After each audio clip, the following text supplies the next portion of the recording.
Hola, ¿me escuchan? Hola, Hola, Sí, doctor. ¿qué tal? ¿Cómo andan? A ver, tenemos a Patricia, Mayra, Andrea, Carolina, Simón y Emiliana y Mariano. Mariano. Bueno, ¿cómo les va? Yo estoy en mi casa con COVID, así que estoy complicado, sí. Nada del otro mundo, un poco congestionado, tuve un poco de fiebre, un poco de tos, doctor, pero disculpe, pero ¿llamó a alguien? Yo ¿cómo? por... Sí, para comuníquese con algún médico, doctor, por las dudas. No, obviamente que me hicieron hisopado, médico, todo, ¿no? Queda Ah, bueno, tranquila, ¿no? genial. No me siento mal para nada, es decir, tuve unos síntomas muy leves. Pero bueno, no puedo salir de mi casa, Después. claro, y es otra historia, ¿no? Mi mujer también está con COVID, así que estamos todos acá encerrados. Bueno, vamos al tema. Estuve mirando los trabajos que me mandaron. Patricia, Andrea, Simón me mandó también, Mariano, Mayra. Son casi todos los que me mandaron, ¿no? El de Gaspar también. No, sí, Lauronce. ¿Cómo se llama este muchacho? No, May Blasco. Gaspar Lauronce. Gaspar Lauronce. Bueno, estuve mirándolos a todos. La verdad es que son muy malos. Sí, me preocuparon porque son realmente malos. Es decir, no están ni siquiera a un nivel de estudiante universitario la mayoría. En general, considero que es porque ustedes no están acostumbrados a trabajar de ese modo y están acostumbrados a hacer especies de monografías o cosas así, o a estudiar y repetir los exámenes, pero no están acostumbrados a trabajar. Entonces, hola Raúl, la realidad es que son muy malos los trabajos. Ah, Es decir, doctor. así como yo les podía decir la otra vez, bueno, que me puso contento, se metieron en el tema, bueno, esta vez lo que detecto es que los trabajos son muy malos y lo que vamos a hacer es que los vamos a hacer de nuevo. Los vamos a hacer de nuevo. Nos vamos a olvidar de este y les voy a dar las pautas para que ustedes hagan una cosa mejor, porque honestamente me pareció que lo merece el tema. Vamos primero al punto que tiene que ver con, voy a hacer un recurso de apelación, voy a expresar agravios. ¿Por qué les di ese trabajo?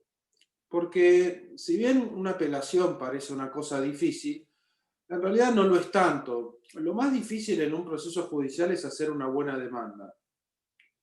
Eso es lo más difícil de todo. Lo que parece al principio, que los profesores dicen, bueno, hacer la demanda, le pone los hechos más o menos, la acción, y bueno, total después el juez iura novit curia, ¿viste? Y lo enroca. No. No, es toda esa idea que se tiene estudiantil es un grave error. Hacer una demanda es lo más difícil de todo y es muy difícil. ¿Por qué? Porque en tu cabeza vos tenés que planear muchas cosas. Es decir, vos tenés que pensar cuáles fueron los hechos, tenés que haberlos interpretado bien, tenés que haber encuadrado muy bien los hechos en el derecho que vas a invocar y luego tenés que probar las cosas. Por supuesto que la gente, el estudiante promedio, cree que probar las cosas es fácil y que todo consiste en probar hechos. Y eso es falso. Los hechos no se prueban. Suena duro, pero es lo real. Los hechos no se prueban. No hay forma de probar un hecho. Si yo te pido a vos que me digas qué hiciste ayer, es muy difícil que me puedas probar qué hiciste ayer. Tu vida, cómo fue ayer, muy difícil. En realidad lo que se prueban son afirmaciones acerca de los hechos, proposiciones acerca de los hechos. Es decir, se prueba que pasó tal cosa, que sucedió tal otra. Eso es lo que se prueba. Se prueban afirmaciones acerca de lo que pasó. ¿Bien? Entonces, si ustedes se colocan en ese punto, se van a dar cuenta que los hechos que se expresan en la demanda tienen que ir acompañados o tienen que estar, digamos, afirmados con pruebas, fundamentados con pruebas, pero sobre todo afirmados con pruebas. Con lo cual, armar un plan de lo que va a pasar en un conflicto judicial, que es un juicio, y poder decir cuáles son los hechos, qué afirmaciones acerca de los hechos vamos a probar y cuál es el derecho aplicable, mirándolo en el tiempo, proyectándolo, de que la apertura prueba va a ser el año que viene, de que los testigos se pueden morir, de que los peritos no sabemos quiénes van a ser, o sea, despejando todas esas incertidumbres. Imagínense ustedes que entonces hacer una demanda no es tan fácil como parece. No es contar un cuentito. De hecho, yo les diría que no se puede afirmar algo en un juicio que no se pueda probar, con lo cual la prueba y las afirmaciones acerca de los hechos son lo más relevante. Entonces, eso supone tener una mente y una cabeza mucho más analítica de lo que ustedes están ejerciendo, de lo que ustedes están haciendo hasta ahora. Bien, yo les dije que hacer una expresión de agravio recién es más fácil que hacer una demanda. Ahora ustedes se dan cuenta por qué, porque en una expresión de agravios ya tenemos los hechos, ya sabemos cuáles fueron, ya se probaron cosas, ya hubo un juez que se pronunció. Y lo que hay que hacer es un escrito que habilite la revisión de lo juzgado por parte de otro tribunal. Para eso, por eso les digo, se los dije la vez pasada, se los vuelvo a repetir. En una apelación se juzga lo ya juzgado. ¿Se entiende? Es así. Se juzga lo juzgado. Los jueces revisan lo que ya se juzgó. No se puede, algunos de ustedes en sus escritos volvían a plantear hechos, volvían a plantear las cuestiones como si fuera una nueva primera instancia. No es así. No funciona así un recurso de apelación. Se juzga lo juzgado. Y lo juzgado se juzga en función de los agravios que ustedes expresen. A diferencia de lo que muchos de ustedes escribieron, donde dicen, bueno, mi parte se siente agraviada. No, un agravio no es que me sentí ofendido por la sentencia, porque la sentencia, estoy disconforme con la sentencia. No, no es eso. Nada que ver. ¿Qué es un agravio? Un agravio es una crítica concreta y razonada a los aspectos medulares de un fallo. Esa crítica lo que tiene que señalar son los errores del juez. Es decir, cada agravio es un error del juez. ¿Por qué el juez se equivocó? ¿Bien? Entonces, cuando dice, yo voy a expresar agravios, yo voy a señalar los errores que cometió el juez en su sentencia a través de una crítica concreta y racionada acerca del contenido medular del fallo. Eso es un agravio. Todo lo que ustedes hicieron son disconformidades, planteos, pero no son agravios. ¿Me siguen? Así que lo primero es, hay que saber expresar agravios. Y para expresar agravios hay que identificar los errores del fallo. Hay que ver en dónde el juez se equivocó. ¿Bien? Y hay que demostrar el error. Los errores de los jueces pueden ser de dos formas. Se pueden haber equivocado en los hechos y en las pruebas, y en la interpretación de las pruebas, o se pueden haber equivocado en la aplicación y en la interpretación del derecho. O son errores de hecho o son errores de derecho. ¿Bien? Entonces, vamos al primer tipo de error. Los jueces no entendieron los hechos. Puede suceder.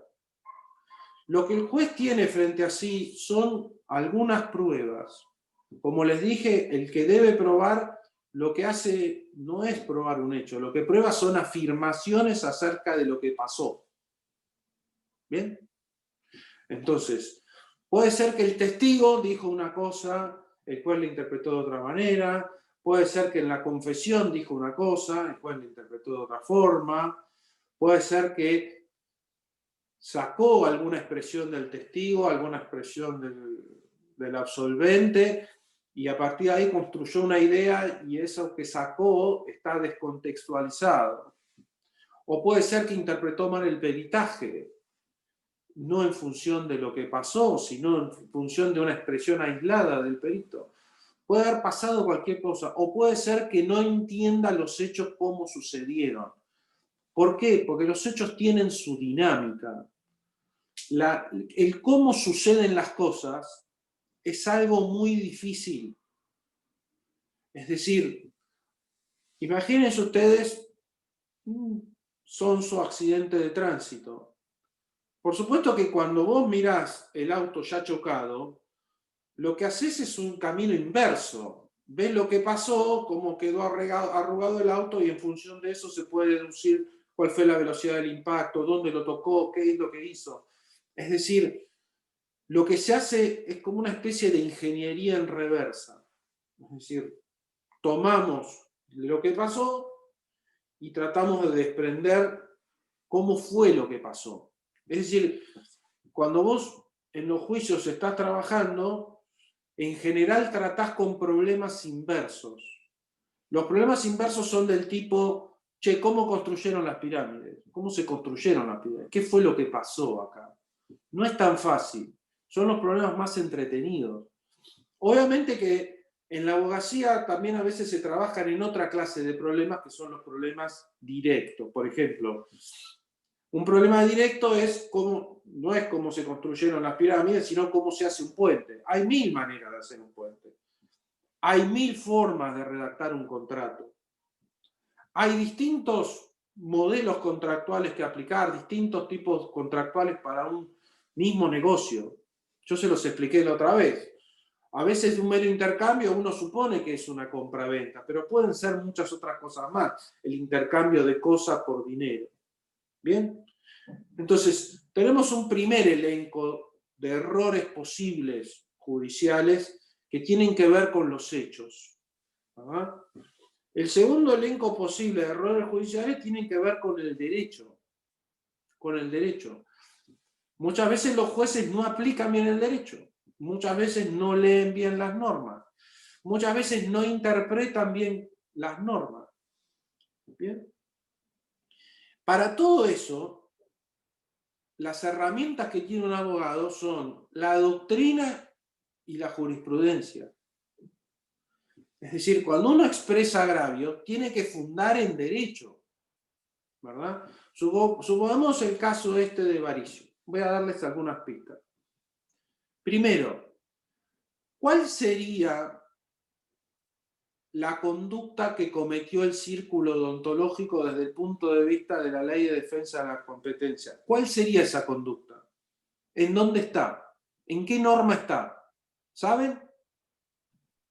El artículo 2. 2, sí, el 2. Es uno de los incisos donde habla de abuso de posición dominante. Claro. También estaba en el primero, ¿o no? Bueno, vamos al punto.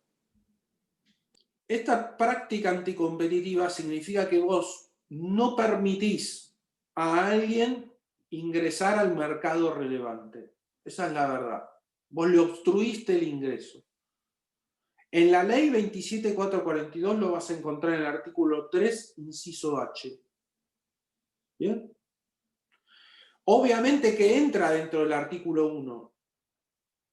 Obviamente distorsionás el mercado. Pero el punto principal que ustedes debían analizar es si esa conducta, si yo tuviera que criticar al juez que dictó ese fallo, pensaría, ¿esto que hizo el círculo violó el interés general, sí o no? Es un tema de odontólogos. El señor Varicio fue un traidor. ¿Violó el círculo el interés general? Los señores que requieren atención odontológica pueden atenderse con los señores, los médicos odontólogos del círculo, o podrían ir a ver al señor Varicio y pagarle su consulta si fuera tan bueno. Tienen un montón de odontólogos para elegir. ¿Por qué esto viola el interés general? ¿Qué es el interés general? Bueno, si yo no tuviera que empezar a criticar la sentencia del juez, tendría que mirar que los supuestos de aplicación de prácticas anticompetitivas, los supuestos de aplicación de la ley del artículo 1, tienen que ver con una lesión al interés general. Ninguno de ustedes se dio cuenta de eso. Ninguno. El mejor trabajo que ahora está Gaspar, para mí fue el de Gaspar. Pero, les vuelvo a repetir, todos están bajo nivel. O sea, están en un nivel muy bajo. ¿Por qué? Porque no saben expresar agravio. No entienden en qué consiste expresión de agravio. Vuelvo a repetirlo. Un agravio significa una crítica concreta y razonada en fundamento del fallo, en donde lo que se señala es un error judicial. No hay agravio si no hay un error del juez. Hay que demostrar el error. Hay que decir por qué el juez se equivocó. Imaginemos que acá el juez se equivocó porque no vio lo del interés general. O porque considera que el interés general está afectado de un modo. La noción de interés general es una noción muy amplia y difusa. En materia de defensa de la competencia hay dos doctrinas fundamentales en materia de interés general. Una que es más o menos econométrica y otra que es, bueno, el interés general es un poco una nube, algo, lo que los jueces interpretan en determinado momento que es el interés general, bueno, es eso. En la visión econométrica, de la noción de interés general, se dice que el interés general se encuentra afectado cuando la sumatoria de los excedentes del productor y del consumidor desde el punto de vista económico están afectados por la práctica anticompetitiva. ¿Qué es el excedente del consumidor? La diferencia entre lo que él hubiera pagado y lo que pagó. ¿Cuál es el excedente del productor? La diferencia entre lo que costó realizar el bien y el precio de venta. Esa sumatoria de excedentes da un volumen económico y si la práctica anticompetitiva afecta ese interés económico, esa sumatoria, se dice que hay lesión al interés general. Esa era la vieja doctrina de la Comisión Nacional de Defensa de la Competencia. Ahora, si uno tiene que fundar un recurso, se tiene que sostener en la doctrina, en la ley, en la jurisprudencia, porque ustedes están estudiando abogacía, están estudiando derecho. Es decir, no se puede hacer un recurso de apelación diciendo, bueno, a mí me parece que se equivocó, no estamos de acuerdo con esta parte del fallo. No, hay que fundarlo en derecho. Hay que fundarlo en derecho. Todo hay que fundarlo en derecho. Ustedes lo que estudian no es literatura, es derecho. Es muy grave no fundar bien una apelación. En todos los supuestos que vi, en todos los recursos que leí, ¿qué hubiera pasado si lo hubieran presentado así? El recurso hubiera sido declarado desierto, porque los agravios están mal formulados. ¿Bien? ¿Qué supone una declaración de deserción de un recurso? Significa que hubo un error de parte del abogado. Ese error genera mala praxis, irresponsabilidad profesional, no se expresaron bien los agravios. el fallo de primera instancia va a quedar firme, ¿verdad? Y es muy difícil acceder a una vía de revisión superior por vía de un recurso extraordinario. ¿Por qué?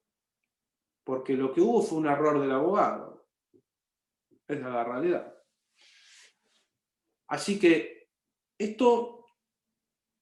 terminemos con esto de soy estudiante y me lo permito todo, y esto que hacemos es una especie de pérdida de tiempo para aprobar una materia y pasamos.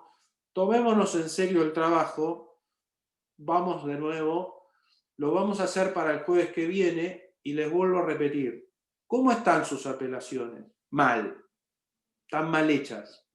Todos los recursos serían declarados desiertos. Ya no es una cuestión de, hay matices. No, leí todos los trabajos. El último fue el de Mariano, que lo presentó fuera de hora, por ejemplo. Mariano, la realidad es que te lo hubieran rechazado porque lo presentaste después de las 12. Así de simple. No se puede presentar algo tarde en la abogacía. Los plazos son perentorios. No se puede presentar algo tarde. Lo perdiste. Primero. Segundo, no se puede no fundar el derecho. Tercero, en una apelación no se pueden no señalar los errores del fallo. Por supuesto que a veces los fallos son justos y los fallos están bien hechos y están bien construidos y es muy difícil apelarlos. Es muy difícil apelarlos. Ahora, yo les puedo decir que la mayoría de las sentencias de primera instancia son apelables porque siempre hay algún detalle de las sentencias que puede ser objeto de revisión para mejorar la posición del cliente. Imaginemos un accidente, se sabe, se probó que esto es así, viene una condena, daño moral, 500.000 pesos, el tema de ciertos otros resarcimientos, otro tanto, bueno, el lucro cesante. Bueno, ese criterio que manejó el juez acerca de cómo evaluó el daño moral es un criterio que puede ser revisable. Hay muchos criterios que pueden ser revisables. Que está bien apelarlos. A veces, digamos, la condena está bien, pero está mal la cuantía. Pueden pasar muchas cuestiones. Ninguno de los jueces es portador de criterios de verdad. Todo es discutible en la abogacía. Por ejemplo, en lo que estamos trabajando nosotros, que es un tema de defensa de la competencia, es muy discutible el criterio de qué es el interés general. Ahora, si uno tuviera que mirar esto y decir, bueno, José, yo quiero hacer una buena expresión de agravios, ¿cómo lo hago? Bueno, primero, expresar agravios supone señalar los errores del juez. Hay que examinar la sentencia y ver dónde están los errores. Muchas veces, como te digo, son errores de interpretación y aplicación de las normas. Un criterio en materia de defensa de la competencia, artículo 1, es el tema del interés general. ¿Cómo hago para criticar la sentencia en función del tema del interés general? Y bueno, tendría que buscar, por ejemplo, en los fallos de tribunales superiores, fallos de las Cortes, fallos de la Corte de la Nación, fallos de la Suprema Corte de Justicia de la Provincia de Buenos Aires, si fuera un tema provincial, ¿no? Pero en este caso es un tema de jurisdicción federal. Miraría cuál es el criterio de interés general dentro de los fallos de la Corte Suprema de Justicia de la Nación. ¿Cómo hago? Me meto en la página de la Corte, www.csjn, Corte Suprema de Justicia de la Nación.gov.ar, miro el motor de jurisprudencia, busco fallos sobre interés general y me voy enterando qué es lo que la Corte piensa acerca del interés general. Y en función de lo que la Corte piensa del interés general y lo que piensa este juez que dijo que el círculo odontológico tenía que ser condenado, en función de eso voy diciendo, bueno, por lo menos el juez, la Comisión Nacional de Defensa de la Competencia no interpretó o no siguió las directrices de la Corte Suprema de Justicia de la Nación en función de qué es el interés general. Y la Corte Suprema de Justicia de la Nación dijo muchas veces que es el interés general y lo dijo de distintos modos en distintas épocas. Entonces tengo muchos fallos para mirar. Y obviamente además están las opiniones de los autores. Por ejemplo, en materia de defensa de la competencia, el que más escribió fue un autor que se llama Cabanella de las Cuevas. Fue el tipo que más escribió en la Argentina sobre el tema de defensa de la competencia. Pero también hay, Si ustedes buscan en las revistas jurídicas la ley del derecho, jurisprudencia argentina, van a encontrar un montón de otros autores que escribieron sobre la cuestión. Entonces, acá el problema que yo veo es que ustedes no están pensando como abogados. Ustedes están pensando como estudiantes, y quizá como estudiantes de algo que no es derecho. Hay que meterse en la cabeza que están estudiando derecho, que no se puede no fundar en derecho un escrito judicial. No se puede. No se puede no citar la ley. No se puede no saber cuál fue la conducta que el tipo infringió. No se puede, porque ustedes están trabajando de eso. No se puede no saber cómo se hace una expresión de agravio. Y nos vamos a tomar el trabajo de hacerlo y nos vamos a dar el trabajo de hacerlo bien. Yo para el jueves voy a insistir con este tema. Quiero una buena expresión de agravios. La quiero bien hecha. Quiero ver dónde están los errores. La quiero fundada en derecho. La quiero con la mejor doctrina, la mejor jurisprudencia aceptable. Quiero un buen trabajo. ¿Por qué se los pido? Porque ustedes van a hacer esto, y yo creo que ahora lo van a hacer mejor. El día de mañana van a hacer una expresión de agravio. Hiciste una, hiciste 500. Un día tenés que hacer una bien para acostumbrarte a tener un criterio de cierta excelencia en tu trabajo, ¿verdad? Pero acá no hay más excusas. No tengan más excusas. Esto de ser estudiante no supone que tengas que hacer las cosas mal. No supone que tengas que hacerlo más o menos para cumplir. No. No está bien eso. No está bien.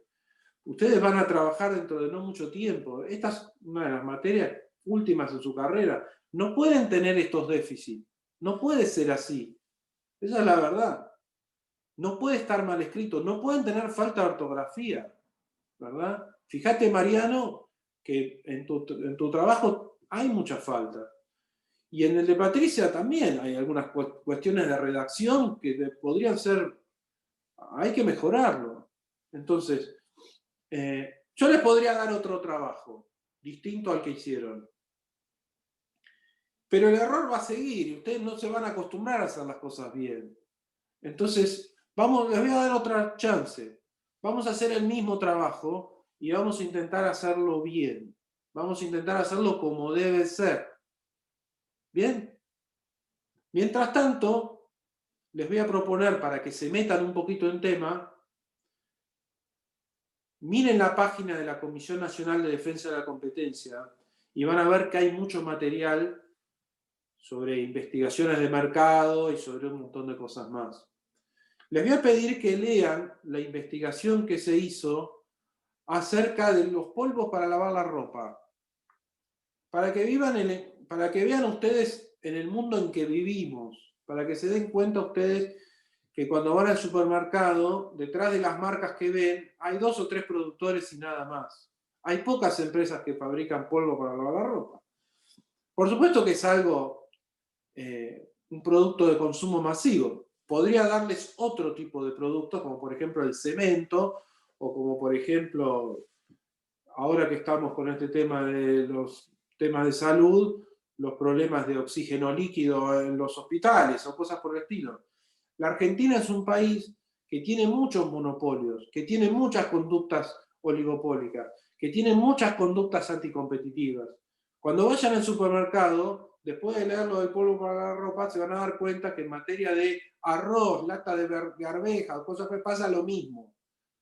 Y que la realidad es que este país va a cambiar cuando las reglas de competencia entre las empresas mejoren. Cuando vayas al supermercado y tengas una mayor oferta de productos. Cuando haya competencias de precio, ¿verdad? Fíjense ustedes lo que pasó acá en Mar del Plata.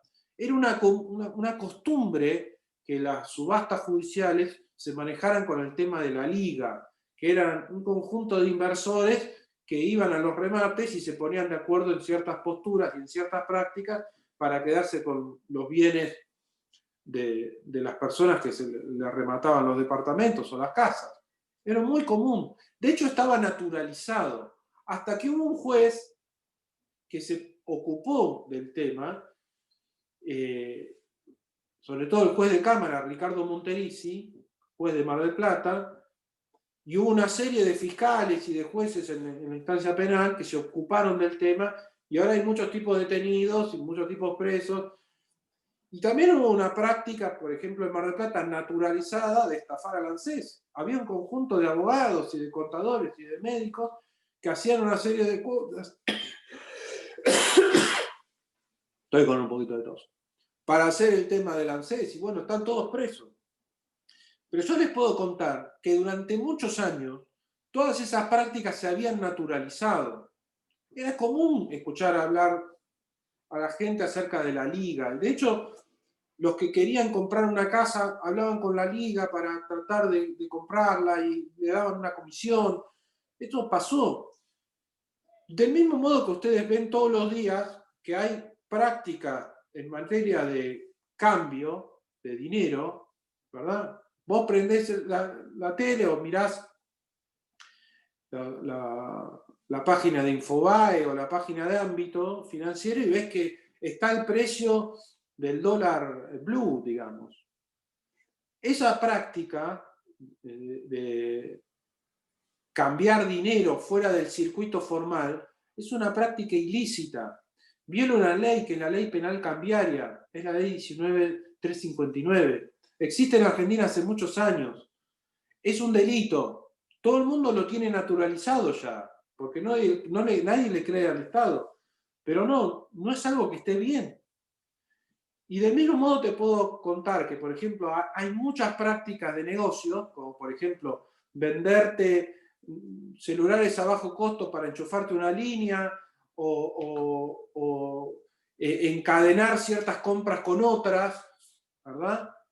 Que son ilícitas. La verdad, está mal. Violan la ley de defensa de la competencia, violan la ley de lealtad comercial, un montón de cosas. Está como naturalizado porque vivimos en un país que está siempre un poco al margen de la ley. Parece que hay conductas que no están bien, parece que están bien, pero no están bien, nunca estuvieron bien.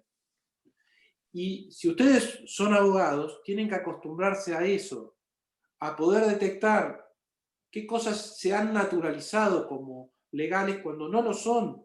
Y este país es muy común, como es muy común en la práctica de la abogacía que a los testigos los preparen, o cosas por el estilo, es muy común. Ahora, ¿está bien? No está bien.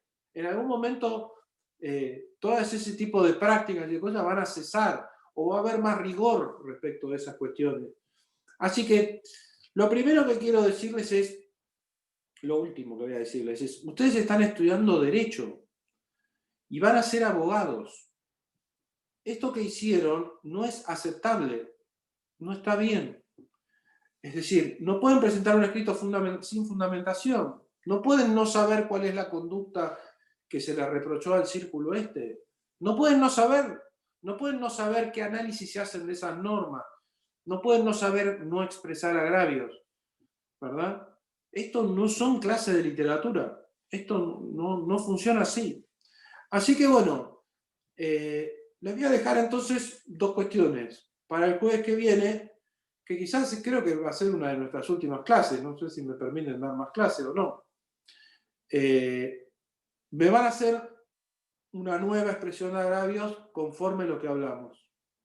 Segundo, me van a ver algún estudio, yo les propongo el del polvo para lavar la ropa, pero hay otros. Si te gusta el de las telefónicas, hay telefónicas, si te gusta temas de otra naturaleza, de otro mercado, cemento, lo que quieras, también hay estudios sobre eso. Se meten en la página de la Comisión Nacional de Defensa de la Competencia, CNDC,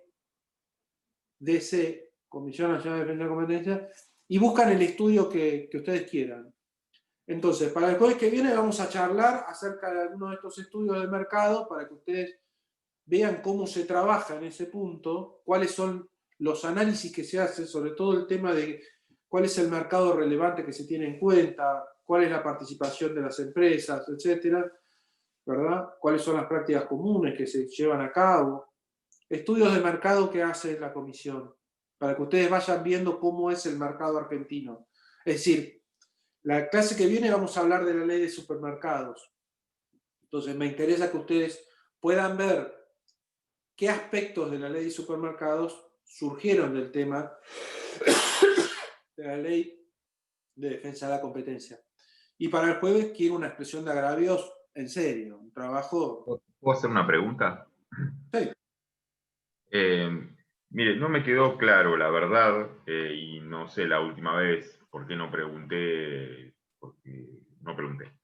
Y tampoco pregunté por mail por cuestiones de esta semana, fue muy difícil, no importa.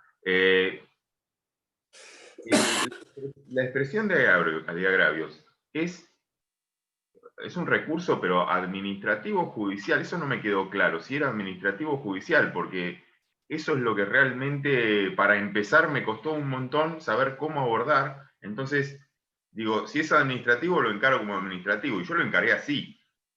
Pero si es judicial, lo encaro como judicial, entonces estamos en este marco. De hecho, había dicho que había que hacer un escrito judicial. Entonces, bueno, algo mal hice, pero no me doy cuenta que, por eso no supe encararlo de la manera correcta. Bien. Las decisiones administrativas que son definitivas y que ponen fin a una instancia administrativa, en nuestro sistema judicial, en nuestro sistema jurídico, muchas veces tienen la oportunidad de revisión en la instancia judicial. Es decir, la última decisión administrativa, por ejemplo, del intendente municipal, luego de que es recurrida en la esfera administrativa por vía de recurso que sea, incluso hasta el último que sería una reconsideración, puede ser revisada judicialmente. La ley de defensa de la competencia contempla que toda la instrucción de los sumarios va a ser llevada adelante por un tribunal administrativo, que es el Tribunal Nacional de Defensa de la Competencia, que nunca se formó. Lo único que tenemos es una Comisión Nacional de Defensa de la Competencia, que es, digamos, depende del secretario de Comercio. El secretario de Comercio designa a dedo a algunos tipos que son abogados, a algunos tipos que son economistas, y estos tipos trabajan.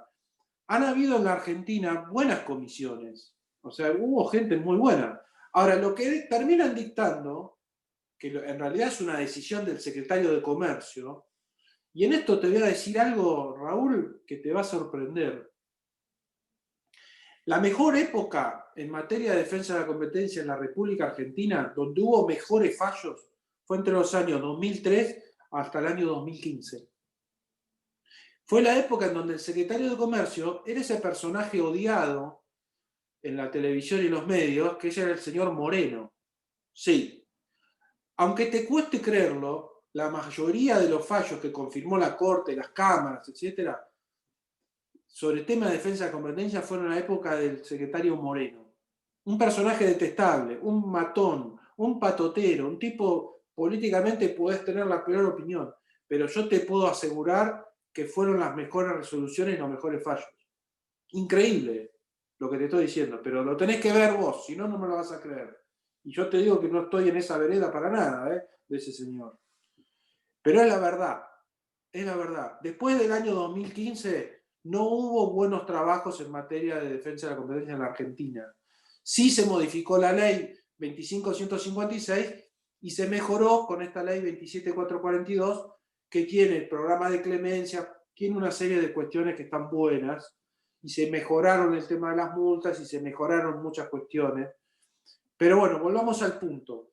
Lo que emite la comisión, lo que emite el secretario de Comercio, es una sentencia donde lo que se ejerce es una jurisdicción administrativa. Ahora, la ley lo que permite es la revisión judicial de esas decisiones administrativas. Y se apela, ¿verdad?, ante la Cámara Nacional de Comercio si el problema tramita en Capital Federal, o ante el resto de las cámaras federales de la Argentina, si la cuestión tiene que ver con otro lugar de nuestro país. Luego eso permite, ese fallo de la Cámara, permite ser revisado en instancia judicial ante la Corte Suprema de Justicia de la Nación. Podría ir por ahí. Pero lo cierto es que lo que tenías adelante es una decisión administrativa y lo que había que hacer es una apelación, sí, es una apelación. Es un recurso que se interpone en sede administrativa para que lo revise la Cámara. La ley de Defensa de la Competencia tiene un decreto reglamentario que regula un procedimiento. Y ahí vas a encontrar cómo es ese procedimiento, tanto en la esfera administrativa como en la esfera judicial. Te vendría bien leerlo, pero digamos, yo lo que quiero es un recurso en donde se interpone y se funda el recurso en un único escrito y se expresan todos los agravios respecto de esa decisión. ¿Bien? Lo relevante es eso. Primero, poder identificar qué conducta se le imputó a este círculo. Segundo, cuáles fueron los hechos, cuáles fueron las normas que están involucradas. Y bueno, a partir de ahí empezar a señalar los errores que pudo haber cometido quien dictó ese acto administrativo. Te vuelvo a repetir, pueden ser errores de hecho, pueden ser errores de derecho, ¿verdad? Acá tenemos una cuestión bastante fácil, porque los hechos no tienen mucha cuestión, digamos, es una modificación a un estatuto de una asociación civil que tiene una cláusula restrictiva del ingreso de un socio, no de un asociado. O sea, no es tan difícil, no hay problemas de hechos difíciles. En general lo que vas a encontrar son problemas de derecho, ¿verdad? Y si vos me preguntás, ¿cuál es el punto central de este fallo? Lo que más me decepciona de todos sus trabajos. Que en general lo que yo quería que ustedes revisaran era el criterio de interés general. Realmente, que un círculo de un lugar de Venado Tuerto, perdido en medio de la provincia de Buenos Aires, que de repente modifica sus estatutos para impedirle a un señor, un traidor, como Ricardo Varicio, vamos a ponerlo así, que ingrese después de haber cometido lo que hizo, ¿eso afecta al interés general o no? Eso era el punto. Ese es el punto que hay que trabajar. Ahora, te quiero decir que en mi opinión el fallo está bien, ¿eh? No es que estoy... No, a mí no me parece mal. Y de hecho vas a encontrar... Claro, a mí me pasó eso, doctor. Era como que leía y dije, no está tan mal el fallo. Está bien. El tema es... Es pero pararse vos la sos otra vereda y abogado, tratar de ¿sí? forzarnos Pero a defenderlo. tranquila, sos abogado. Yo lo que te pedí es un recurso de apelación. ¿Es revisable ese criterio? Sí, es revisable. Perfecto. Es revisable. De hecho, fíjate que no está muy bien expresado cuál es el criterio de interés general que utilizó esa resolución administrativa. Bien. Es muy discutible. Lo que te quiero decir es, vos no lo puedes dejar a tu cliente indefenso, nunca. No, por supuesto. Eso sin lugar a Claro. duda. Sí, entonces, pero vamos a revisarlo. Capaz que también decís, che, la multa de 50 lucas me parece mucho. Podría ser menos la multa, porque es la primera infracción del círculo, ¿o no? Claro. Es la primera vez. Podría ser, mirá, un apercibimiento. Bueno, mirá, vamos a dejarla sin efecto a esto y vamos a dejarlo entrar a este muchacho. Vamos a hacer, no sé, hay un montón de cuestiones que se pueden revisar de un fallo. Pero acá el problema es que ustedes no se toman en serio el trabajo de hacer las cosas bien. Ustedes se lo están tomando como se están tomando esta carrera hasta ahora. Digamos, los profesores son indulgentes con ustedes y ustedes repiten libros y cosas en los exámenes. Pero esto no pasa en la vida real. En la vida real es mucho más cruel que esto que están haciendo ustedes. Es mucho más severa de lo que soy yo. Entonces, o que puede ser un profesor. Entonces, lo que le pido es que revisemos eso. ¿Bien? Quiero un buen recurso de apelación. Lo quiero bien, lo mejor que puedes hacer. Los criterios son esos que te acabo de decir. ¿Bien? Esas son las pautas que ya deberías haber tenido incorporadas antes de sentarte a hacer tu trabajo. No puede haber un escrito que no esté fundado en derecho de ustedes. No puede ser. Ustedes tienen que acostumbrarse a que cada afirmación que ustedes hacen tenga un sostén en algo.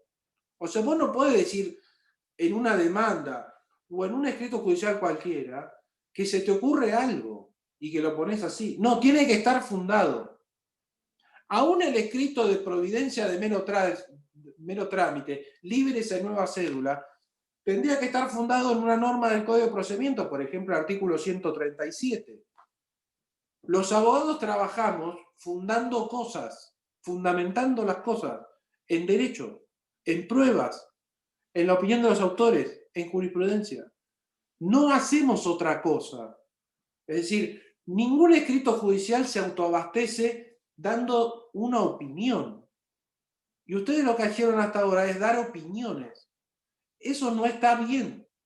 De verdad, y lo digo con todo corazón, porque qué más lindo que decirles cosas lindas y decir, qué bueno que estuvo Patricia, Carolina, Mariano, Gaspar, Mayra, Simón, Andrea, Raúl, me encantó tu trabajo y dale para adelante, vamos bien, y todos amigos y un poco de demagogia, pero no, es falso eso, no va, no.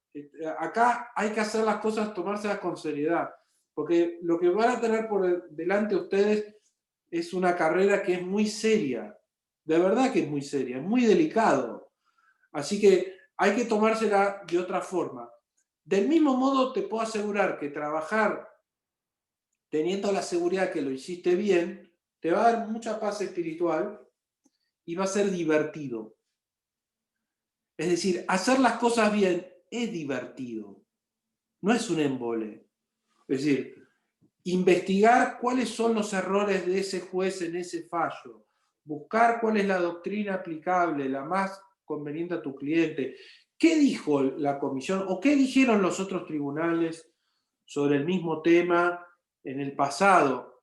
Es una tarea de investigación interesante, divertida. Te vas a topar con muchas cosas. La Corte de la Nación Argentina y todos nuestros tribunales tienen una historia riquísima. Hubo mucha gente muy inteligente, muy interesante, que escribió y que resolvió en sus fallos cosas interesantes y muy buenas. Verdaderos héroes civiles. Es decir, yo te puedo nombrar algunos jueces. Bofi Boyero, por ejemplo, un civilista. Fue juez de la Corte. Un héroe, un tipo muy, muy interesante. Baqué, otro juez súper interesante. Fait, otro juez sensacional. Es decir, tenés que conocer sus fallos, sus ideas, el pensamiento de ese momento. Y ahora hay muy buenos fallos también, ¿verdad? El doctor Rosati es un tipo muy inteligente, por ejemplo, muy inteligente. Tiene sentencias muy buenas. Hay que leerlo, hay que saber quiénes son. Del mismo modo que si vas a trabajar en Mar del Plata, vos tenés que conocer a los jueces de acá. Es muy relevante que vos sepas quién es el doctor Monterisi, el doctor Lustonó, la doctora Zampini, el doctor Jerez. ¿Qué piensan? El doctor Cataldo, algunos de ustedes lo conocen, a Rodrigo. Bueno, ¿qué está pensando? ¿Cómo ve el mercado, la realidad, el dólar, esto, los divorcios? ¿Qué piensa acerca de los derechos de las mujeres, de los niños? Todo. Porque estás trabajando en eso, estás viviendo en este mundo, es un mundo social. Te vas a manejar con eso. Y si trabajás acá en Mar del Plata, es indispensable que conozcas la jurisprudencia de la Corte de la provincia. Indispensable. No podés ignorarla. Si vas a hacer derecho laboral, por ejemplo, es elemental saber qué es lo que dice la Corte. Es elemental. O sea, tenés que saber manejar la base de datos JUBA, por ejemplo. Y tenés que saber manejar la base de datos de la Corte de la Nación. Tenés que saberlo. No podés, es la herramienta, es la herramienta, es el todos los días. Al principio puede costarte un poquito, pero es una práctica mental que tenés que tener. ¿Verdad? Y lo fundamental, lo que más me preocupó de los trabajos de ustedes es que ustedes no fundamentan lo que dicen. Es decir, ustedes dicen, yo pienso esto. No, pará. No es que sos lindo y la gente te va a decir, uy, porque sos lindo, un abrazo, estamos con vos. No es así. Las cosas se fundan, se tienen que fundar. Hay que demostrar el error del juez. Hay que demostrar cuáles son las normas aplicables. Hay que decir cuál es la jurisprudencia sobre el tema o lo que opinó la doctrina sobre la misma cuestión para señalar cuál fue el error del juez. Es así. Eso es el derecho. No es tener una opinión, por brillante que sea. Esto no es periodismo. Por brillante que sea la opinión, no sirve si no está fundada. El juez no te conoce. No le importa lo que estás pensando. Lo que sí al juez le importa es lo que está pensando la Corte, lo que falló la Corte ayer, su tribunal superior. Eso le importa. Le importa que el tribunal superior no le revoque su fallo. Y se lo va a revocar si vos le señalás un error. Y si ese error no está bien resuelto. Es así. ¿Bien? Bueno, chicos, ¿quedamos? Yo calculo que el jueves voy a seguir en mi casa, ¿no? Con esto del COVID. Así que estoy todo el día. Obvio que sigo trabajando y eso, porque no se puede parar de trabajar, pero estoy más en mi casa o sea, estoy todo el día en mi casa. Así que cualquier pregunta que tengan, cualquier cosa, ustedes tienen mi dirección de correo electrónico y me escriben y yo, encantado. Estoy para eso. Así que yo estoy a disposición de ustedes. Cuando ustedes se reciban, yo siempre voy a seguir a disposición de ustedes, pero lo más probable es que ustedes no me vayan a preguntar nada, porque van a sentir, uy, lo voy a molestar a este profesor o al otro, tengo este problema, van a tener su orgullo. Aprovechen ahora que tenemos este diálogo y estas cosas. Me preguntan lo que quieran, pero no se queden con las ganas. ¿Sabes qué hace un abogado? Pregunta. Al testigo le pregunta, a su cliente le pregunta. Curiosea. Eso hace un abogado. Todos los días tienen que tener esa práctica. Bueno, quedamos así entonces, amigos. Doctor, una consulta. ¿Le dijo algo el doctor Garaguso? Porque mandó un mail diciendo que quería adelantar el parcial. La verdad que no me dijo nada. Pero, bien, vamos a manejar la próxima clase y yo mientras le voy a ir preguntando. Claro, Igual, porque supuestamente, doctor, la quería tomar el 3, el jueves que viene. Bueno, listo, está bien. ¿Cuáles son los temas que tienen que ver conmigo? Los temas que tienen que ver conmigo son los temas de contratos, que vimos, el tema del contrato de franquicia, vimos el contrato más complejo, y los temas de defensa de la competencia. Sí, no, pero claramente no queremos que sea el 13, igual, nosotros no estamos muy de acuerdo con eso. Lo que el doctor Garaguso nos preguntó a ver si todos estábamos de acuerdo y teníamos la posibilidad, pero lo que pudimos conversar con los compañeros, que estamos todos nucleados en un grupo de WhatsApp, es que la mayoría está con todas las fechas encima, entonces se nos torna un poco complicado modificar la fecha, por lo que estuvimos hablando. Bueno, chárlenlo con don Guillermo, don Horacio, y yo no tengo problema, porque, digamos, yo sé que lo que hacen con el parcial es toman unas preguntas, las randomizan y se las mandan. Yo a veces ni siquiera termino corrigiendo nada, ya la verdad. Pero a mí lo que me interesa no es tanto el parcial, a mí no me importa. A mí lo que me importa es cómo están pensando ustedes. Y eso es lo que más me preocupa. Cómo están pensando. Esa es la cuestión. Bueno, chicos, quedamos así entonces. Gracias, doctor. En relación a eso, yo le quería comentar que a mí es la primera vez que hago una expresión de agravio. En realidad, lo que me está sucediendo es que estoy en las instancias finales de la carrera y yo no hemos tenido materias de práctica. De hecho, cursé el cuatrimestre pasado la práctica 1 a través de WhatsApp, ni siquiera por Zoom. Entonces, se hace difícil a la hora de generar un trabajo como este, que realmente uno se siente que no sabe nada, porque en realidad tiene mucha teoría y la realidad es que no puede aplicar lo que ha aprendido. Entonces, bajar a la práctica. Vamos al punto, Gaspar. Mirá, te voy a enseñar una cosa. No hay teoría y práctica. Eso que te enseñaron no existe.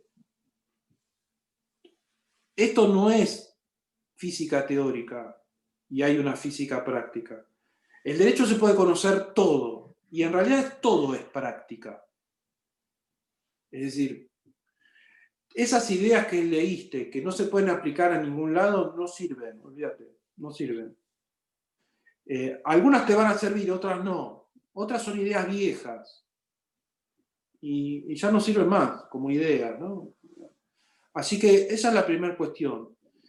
Y yo sé lo que te está pasando.